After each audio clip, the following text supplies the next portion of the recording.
ఎట్లుండాలి నీ ముఖంలో కళ? ఇంటి వాళ్ళకి, బయట వాళ్ళకి, బజార్ వాళ్ళకి, వీధిలో వాళ్ళకి మైండ్ పోవాలా? ఎప్పుడన్నా నీ ముఖంలో ఏడుపు చూద్దామని ఈ కళ్ళతో ఎదురు చూస్తుంటారు వాళ్ళు.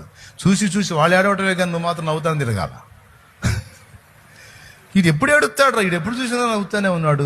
చివరికి ఈడి నవ్వ ఈడి ఏడవట్లేదు, మనం ఏడవాల్సి వచ్చింది కదరా అనుకోవాలి. వాళ్ళు ఏడవటమే. నువ్వు చెరగని చిరునవ్వుతో ఆత్మయందలి క్రీస్తునందు ఆనందంతో ఆయన కృపలో సాగిపోవాలి.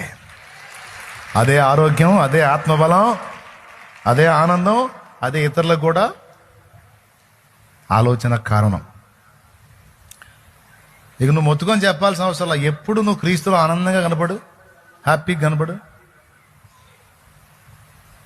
ఆటోమేటిక్గా వాళ్ళకి నేను అడగకపోతే అప్పుడు అడుగు. ఇన్ని బాధలు ఉన్నాయి, ఎప్పుడు ఇగిలించుకుంటా తిరుగుతా. అసలు నీకేమి బాధ, దిగులు? నాకేంది దిగులు? రక్షకుడు నాకు తోడై ఉన్నాడు. నేనేమి అవిశ్వాసినా?